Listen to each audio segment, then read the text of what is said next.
Rookie running backs are shining as we enter week 5. Ashton Jeanty, Omarion Hampton, Quinshon, Judkins, Cam Scatterboot, and even Woody Mark should all be in your starting lineups this week. We reveal our week 5 running back rankings on today's episode of Locked On Fantasy Football.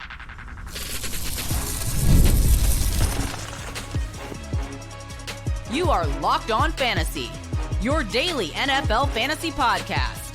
Part of the Locked On Podcast Network, your team every day.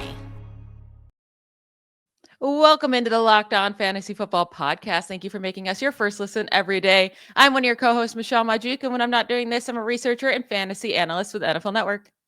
And I'm your other co-host, Vinnie Iyer. When I'm not doing this, I'm writing about NFL fantasy and betting for sportingnews.com. Today's episode is brought to you by FanDuel. Right now, new customers can bet just $5, and if your bet wins, you'll get $300 in bonus bets to use across the app. Today, we are going to go through our running back rankings for week 5. We already did our quarterback and tight end rankings on yesterday's show, so you can go listen to that if you missed it. We will hop right into this, and let's first start off by saying the guys on bye. There are 4 teams on bye this week, first bye week of the season. So if you have Josh Jacobs or Bijan Robinson, DeAndre Swift, or any of the Steelers running backs, you will have to find a new option because they're all on bye.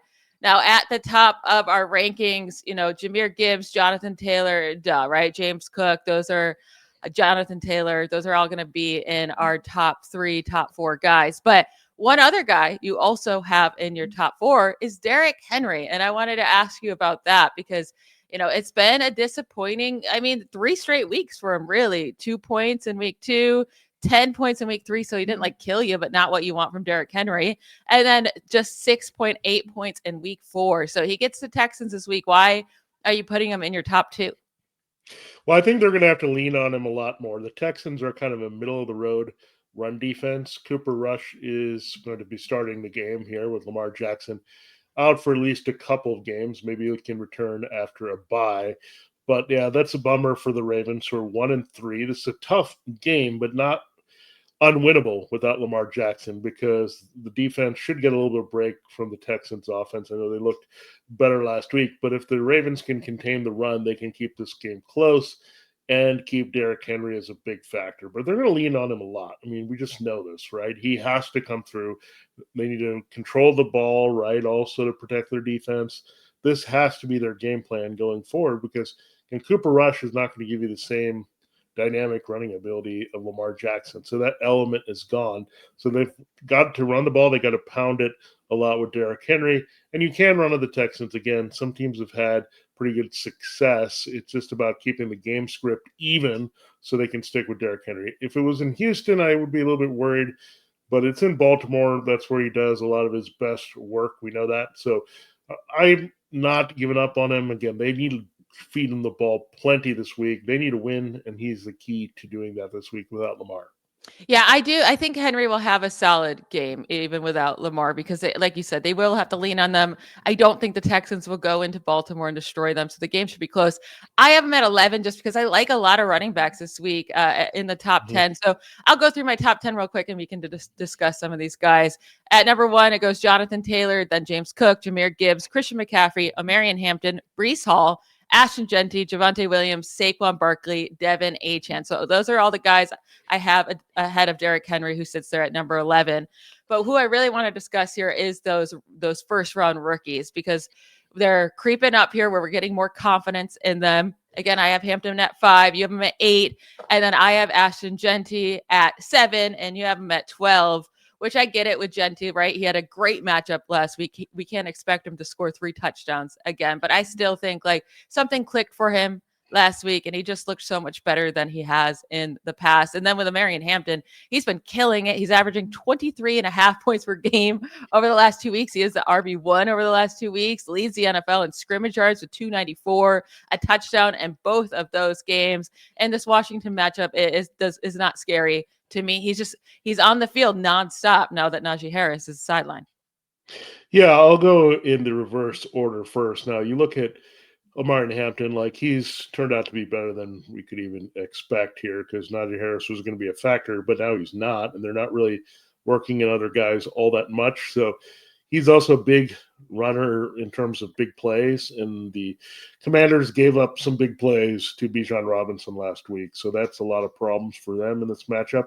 Now, with Ashton Genty, the big news coming out of Las Vegas is the fact that they stopped messing with what he did in college. They're fine with him standing. This was like a big controversy. Should they change what he's doing? Well, they changed what he was doing, and the running was not effective. Last week, I still think there's some things you can build on. The touchdowns, I mean, he got 2 receiving ones. We can't expect that every week. The Colts are kind of a okay defense, but you can run on them if you need to. So, again, Ashton Genty is good. I just don't like his matchup as well as Hampton this week, but that's why I put him at 12, because he's still an RB1 for me, just a little bit outside. The other people that I like up there, other than the usual suspects, I mean, Devin Achane, we'll see what he can do here. It's the Panthers matchup. You got Travis Etienne. He's red hot. He's hard to sit here. Then you look at Bucky Irving at Seattle. He's a tough guy to ever bring down outside of the top 10. And finally, Breece Hall. Let's transition to him. I'm an RB11. Yeah, I'm a little bit higher at RB6. Now, what do you like about his matchup here against the Cowboys? What I really love is that finally the Jets are forced to utilize Breece Hall as a workhorse, right? Or with the Jets, who knows? They'll give Isaiah Davis, 50-50 split with him, but I don't think that's going to happen. Braylon Allen's a good running back, right? And he gets a lot of work because he deserves it. He looks good out there, but at the same time, Breece Hall's talent is being wasted. He should be utilized as a workhorse back. And now that Allen is expected to be on IR. He has an MCL sprain. He's at least going to miss this week, right? A few weeks. So he won't be here in this game. The Dallas defense stinks. They just let Josh Jacobs put up 30 fantasy points against them.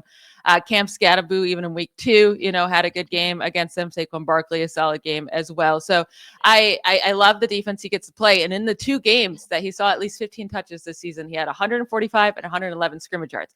Now the touchdowns have to come. The touchdowns is what is keeping him from being like that top 10 guy, right? So hopefully they'll have scoring opportunities, but I don't see how they don't against this Dallas defense. They're playing at home. So I really, if you have Breece Hall, you should be excited to start him this week, which you haven't been for a while now. Yeah, I mean, Josh Jacobs, Emmanuel Wilson, that combination was really tough for the Cowboys to stop. And also, like, there were some burst runs, right? That's good for Breece Hall, where he can get into the open field and explode. It's Breece Hall. And so I think we flipped our feelings about Breece Hall a little bit, where I'm always tempering my expectations now, even if I'm excited about him in a matchup. But he's definitely a top 12 play this week. I mean, it's a guy that, again, is going to see the ball more and more. They need help in that passing game as well, because it's basically down to Garrett Wilson and Mason Taylor. They need somebody else to catch passes out of the backfield. So I think that's where Hall can make his hay. Now, Travis Etienne, he just looked fantastic against the 49ers last week. He was explosive. He was scoring long touchdowns. He's had a big year, and Etienne, all things kind of aligned for him in this backfield with everything happening with Tank Bigsby. So now you get this matchup against the Chiefs. It's tough, but it is Monday night, and we're in a spot where the Jaguars are playing well. You definitely can't sit Etienne, but I think, do you have to be a little bit careful with him this week? I do think so. You have him at RB9, and I don't hate it, but I did put him lower this week, RB17. And no, I'm not considering sitting him. I just don't think it's going to be a big week for him. The Chiefs defense has really stepped up. They've been really good. The running backs that have done well against the Chiefs this year, they had a lot of receiving yards and receptions, and Justice Hill and Cam Scatterboo. The Chiefs did a good job slowing Saquon Barkley down on the ground. Derrick Henry did nothing last week either. So, and for whatever reason, Etienne's just not utilized in that area, even though we think he should be. He's just not. He has 6 receptions on the season for just 32 yards. So he's going to have to get a rushing touchdown, which the Chiefs have allowed rushing touchdowns to running backs, but you never know if those are going to go to Bashal Tutin or not, right? So that's why I have him a little bit lower, but you're not considering benching him. You're still playing him. But with Javonte Williams, we differ here. So I have Javonte Williams higher than you. You have him at running back 18, and then we're flipped with Travis Etienne. But Javonte Williams has been just a monster surprise this year. Running back 6 on the season, and it's just not stopping. He's been consistent. 3 out of 4 weeks, he scored at least 17.5 fantasy points. James Cook, Devin Achane, Jalen Warren all had good games against the Jets. I just don't know why it would stop for him. He's getting all the workload. He's getting the rushing touchdown opportunities. So I have to rank him top 10. Yeah, I'm probably might be a little bit low on him this week. I just feel like he's a guy that's been explosive for sure, but I'm just keeping him check a little bit. There's some guys that I really like with matchups ahead of him. I could really be sliding Kenneth Walker down a little bit more based on this matchup that they have in Tampa. So there's some things that I just like some of these guys a lot. I mean, some guys I think will rebound. Chuba Hubbard, he's at home against the Dolphins. He's a much better home running back. As we know, Trey Benson, the Cardinals are getting the Titans, who just got destroyed here by the Texans running game. So I think that'll help. And one guy we'll talk about, Tony Pollard, that I still have some faith in because he's getting the volume. But yeah, Javonte Williams, I think, stands out as an every week RB2. Right now, he's an RB1 scorer, but you probably have a back right in that slot that's a little bit better. So that's great. If you have him as your RB2, you're cooking with gas right now. So yeah, he's definitely a start every week until we see something. Jaden Blue, all that stuff with the buzz of the rookie has gone by the wayside with him not even healthy to be on the field. Yeah, and we have more rookies to talk about. This week, I'm obsessed with the rookies. That's going to be a common theme here. So let's take a quick break, and we'll get into the rest of our running back rankings. All right, this episode of Locked On Fantasy Football is brought to you by Mazda. Mazda crafts cars for those who do more than simply move. Mazda delivers confidence every ride with more IIHS Top Safety Pick Plus awards than anyone else. That's of August 2025. You can feel Japanese craftsmanship in every detail, from the metallic accents to available Napa leather upholstery. You can make every drive feel like anything but just not everyday drives, but from smooth handling to intuitive controls, it'll be a special drive every time. With all-wheel drive standard in every crossover SUV, you can drive with confidence through almost any season. Like our fantasy players and what we want to produce, we sweat every detail, because when you make every move count, impossible becomes irrelevant. Mazda, move and be moved.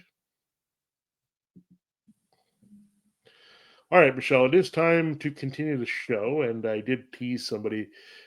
We'll get to this first, right?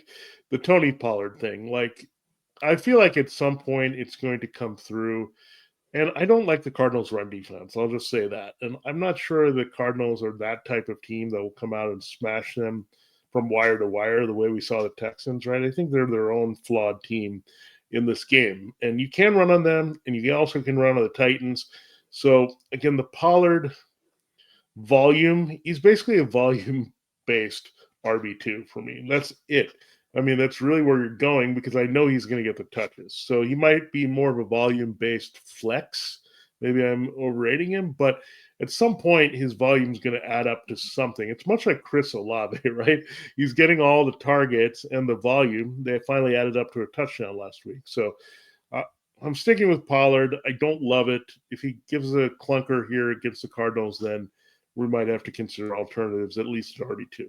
Yeah, you have him at 15 still. When I saw that, I'm like, wow, he is holding strong. I have him at RB 24. So yeah, he's maybe playable because of the volume, but 7 points, 9 points, 13 points is your ceiling here this year with that touchdown he got in week 3, and then 9 points in week 4. So even with the volume, just nothing's happening. And I had some hope that this Titans offense could look better with the change of play caller. I mean, it only looked worse somehow. So I just don't have faith in that Titans offense with those coaches and with just the playmakers in general. Now, to get back to these rookies, because at number 12, I'm putting in Quinshon Judkins for the Browns. And with him, it doesn't even matter who the matchup is, right? The last 2 weeks, you're looking at, well, he has to face the Packers. Oh, no. And then last week, he has to face the Titans in Detroit, and they're going to get their butts kicked. They did get their butts kicked, and it didn't matter. He still got 21 carries, right? And he did it against both of these teams, had really good games. In week 3, 16 points. In week 4, 19.5 points. And this isn't half PPR. 25 touches this last week, tied for third most in the league. And that's so rare for a running back to get that when you get stomped on in the game. Over the last 2 weeks, he has 44 touches, 39 carries. The other Browns running backs have combined for just 3 carries and 8 touches. The other Browns running backs in that span have combined for -1 rushing yards over the last 2 weeks. Well, Judkins just looks great. He had a career high 115 scrimmage yards last week, has a rushing touchdown in each of the last 2 games. Kenneth Gainwell for the Steelers just went off on Minnesota. I mean, Judkins is a top 12 play for me. You have him much lower at 24. Yeah, there's a little bit of a variable here. We'll see what happens with Dylan Gabriel now starting at quarterback. That's been announced by the Browns. He will start over Joe Flacco, not Shedeur Sanders, who's still on the bench here. So Dylan Gabriel, how does that affect this offense? Look, I still think they're going to have to make Judkins a centerpiece. I mean, they're getting nothing out of their tight ends, nothing out of their wide receivers. Gabriel could add some wheels to this. I'm just not sure he gets the touchdown this week. And then Vikings are like every other week, it seems like, right? They're great defensively, and they go in the tank. And then they're great defensively, and they go in the tank. So it's like every other week, I guess they're due, right? I mean, you'll probably see the team more that saw the Bengals in between versus the team that was facing Pittsburgh and Atlanta, right? It's just kind of up and down. I think this is the whole nature of the Vikings this season. And they're the team that's been out there, right? So this is a tougher trip.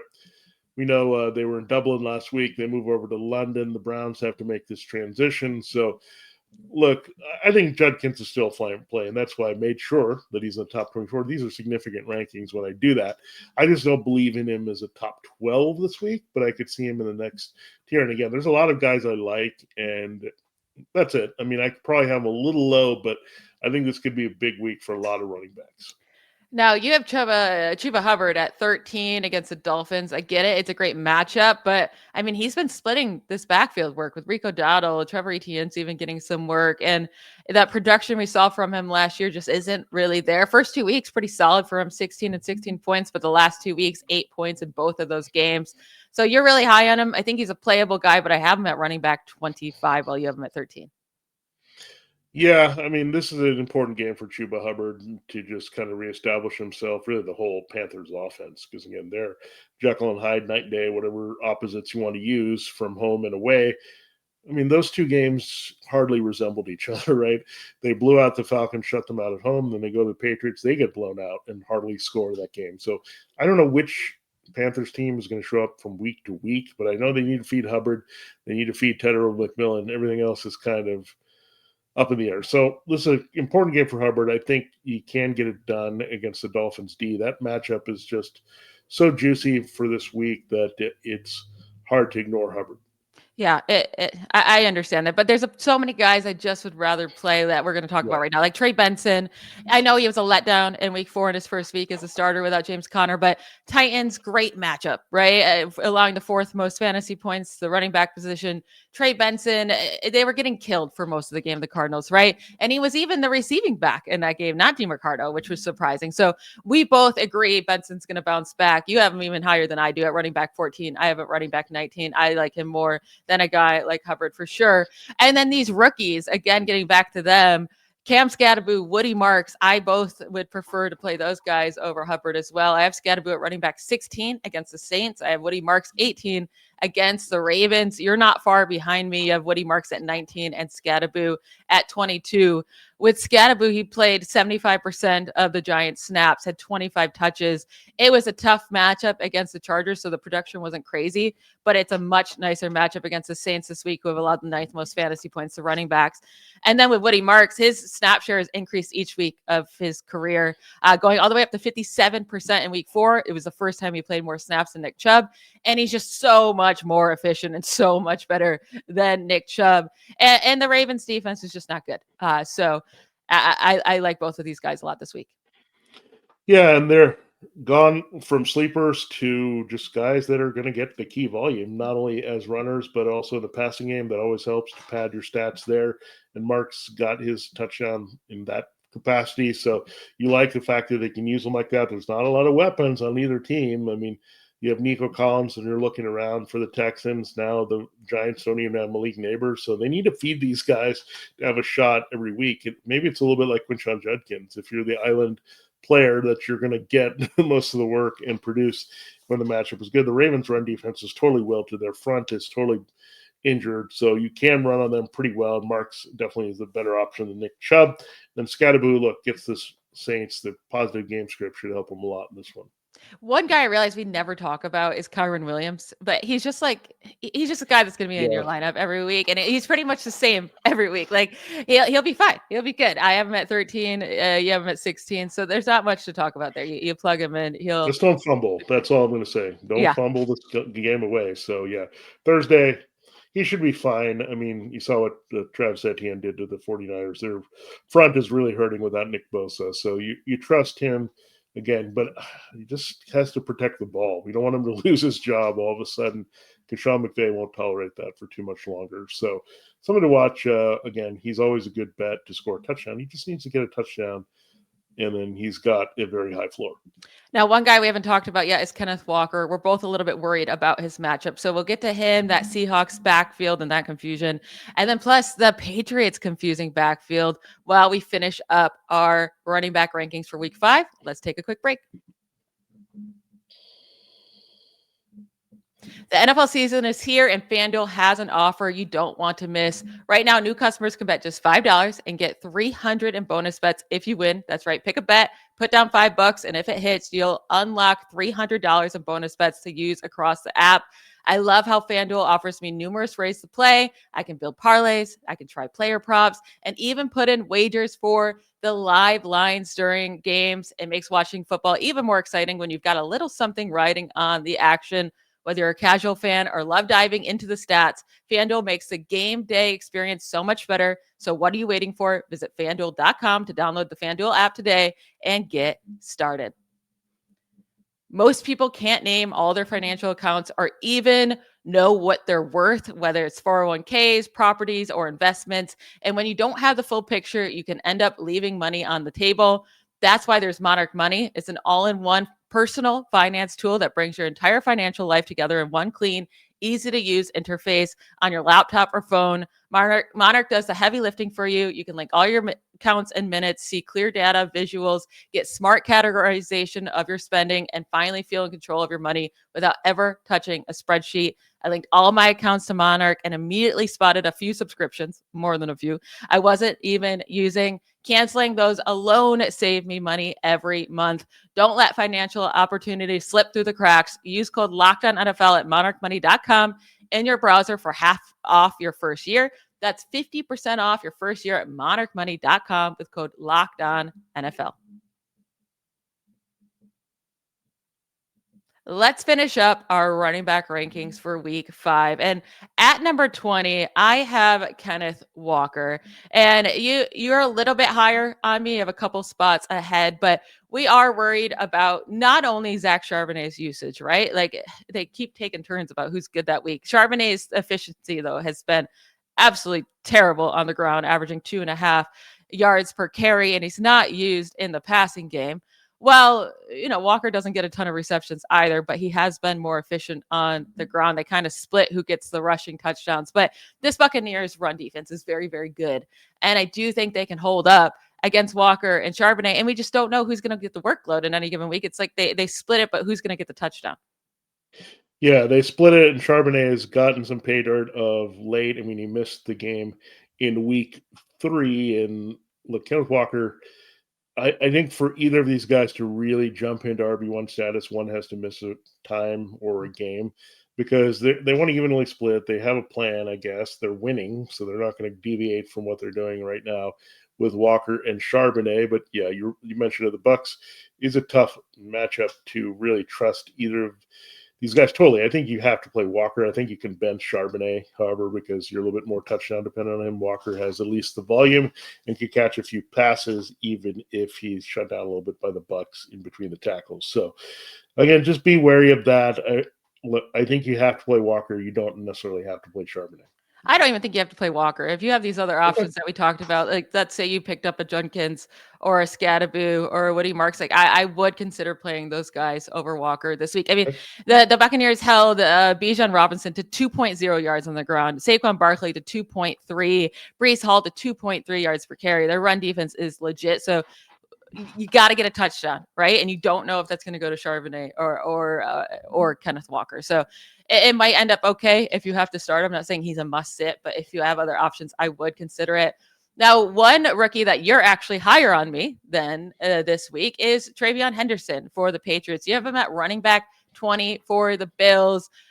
I understand like not wanting to play Ramondre Stevenson. I mean, he stinks, right? But they're just not giving Henderson the time of the day to be on the field enough. He just sticks. He actually played the lowest percent of snaps on the season this last week, and we thought it should go up. It went down somehow. Now, he did have that touchdown, so he had a career high 11.6 fantasy points. But why are you so high on Henderson this week?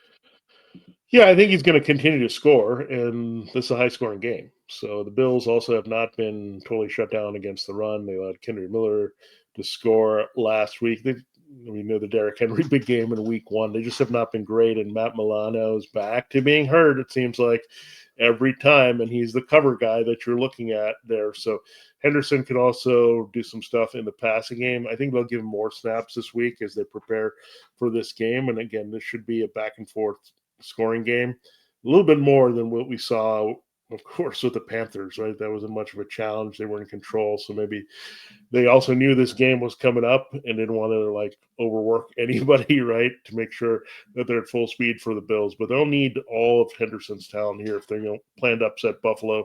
It's going to be a tough matchup in Buffalo, but it's a big opportunity for their offense as well. So I think philosophically, overall, with Mike Vrabel and Josh McDaniels, Henderson should get the key work this week.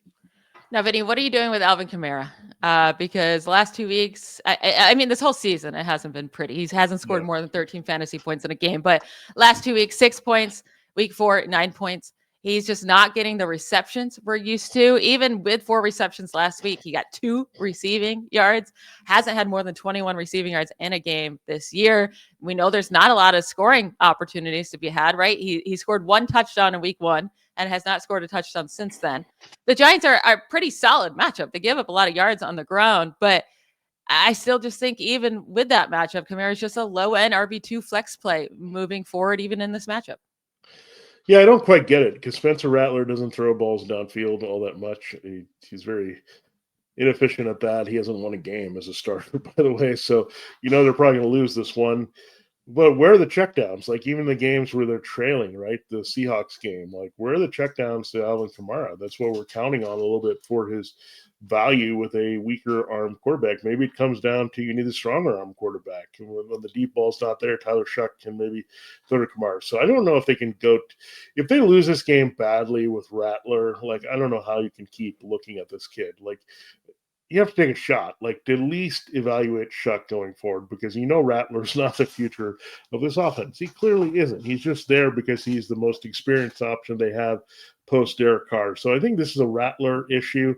Like I told you, the volume with Chris Olave, but the production hasn't been what you would expect with that volume because the quarterback stinks. So I think Kamara's stuck in a bad place. Let's just hold out hope, Michelle. There's this hope that maybe they'll trade Kamara, maybe the Chiefs, maybe somebody, maybe he'll get a chance to be on a contender because this is a sad, sad way for a guy to end his career on a winless team where he's one of the best players, but not getting the ball enough where he needs to. Yeah, it would nice to see him be able to get traded. And that'd be great for Kendry Miller as well, which we'll get to in a moment. But I want to talk about one more guy, Jordan Mason. We're both lower on him this week. He's still a playable low-end RB2 flex play if you need a guy. But I'm at RB23. You have him at RB26. He's playing against the Browns. It's in London, so it's not in Cleveland. It does say on the road at Cleveland, but it's in London. So we know the Browns defense is better at home than on the road, but Gibbs, had a fine game at 16.7, but didn't go off against him. David Montgomery was held in check. You were completely right about him. He did nothing. Derrick Henry did absolutely nothing against them. Josh Jacobs was held to 9.9 points. So Jordan Mason, again, is going to have to steal one of those touchdowns to have an okay day. Yeah, this is a guy that you can sit a little bit easier. I think I would be more aggressive to sit him more than a Kenneth Walker because, again, Walker could always back into a touchdown a little bit more or get a decent combined day where Jordan Mason, like he doesn't give you much in the receiving game. If you shut down the running game, you're not going to do a lot. Yeah. Now, let's say you're in a pickle, right? You really need a guy with these buys. You have to pick up someone off of waivers or play someone deep on your bench. I'm going to give you these options and you choose one that you would pick. Kareem Hunt against the Jaguars, Bill Krosky-Merritt against the Chargers, or any of those Commanders running backs you can choose. RJ Harvey against the Eagles, Kendre Miller against the Giants, Rico Dowdle against the Dolphins, or Ollie Gordon against the who's Ollie Gordon against the Panthers?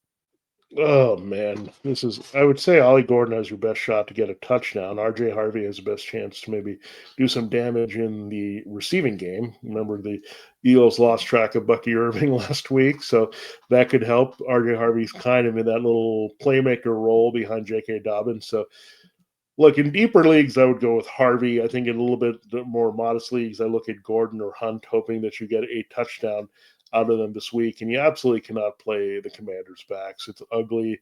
The Chargers are a tough matchup here on the road. So I'm not going anywhere near the Commanders. But again, shallow leagues, I think you take Sean Hunt. In deeper leagues, you take a shot on Gordon or Harvey this week. What's funny is you didn't mention the one guy I would choose. It's Kendre Miller against the Giants. Yeah, He got 11 carries last week, looked efficient. He got the touchdown. And I like the Giants matchup. Like I said, Kamara's just not getting utilized enough. So I do think if Kamara can get double-digit carries again against this Giants team that gives a lot of yards per carry on the ground, he can be okay. So that's why I'm going that route with Kendre Miller. Now, none of these options are good. That's the point, right? Your desperation mode. But if I had to pick one out of that group, that's where I would go. That will be it for today's episode. I want to thank you all for making Locked On Fantasy Football your first listen every day. For your second listen, go check out the Locked On NFL podcast. It's every single day, twice a week. They are awesome over there. We will be back tomorrow to talk through our wide receiver rankings for week 5. Don't miss that. Have a great night. Bye, y'all.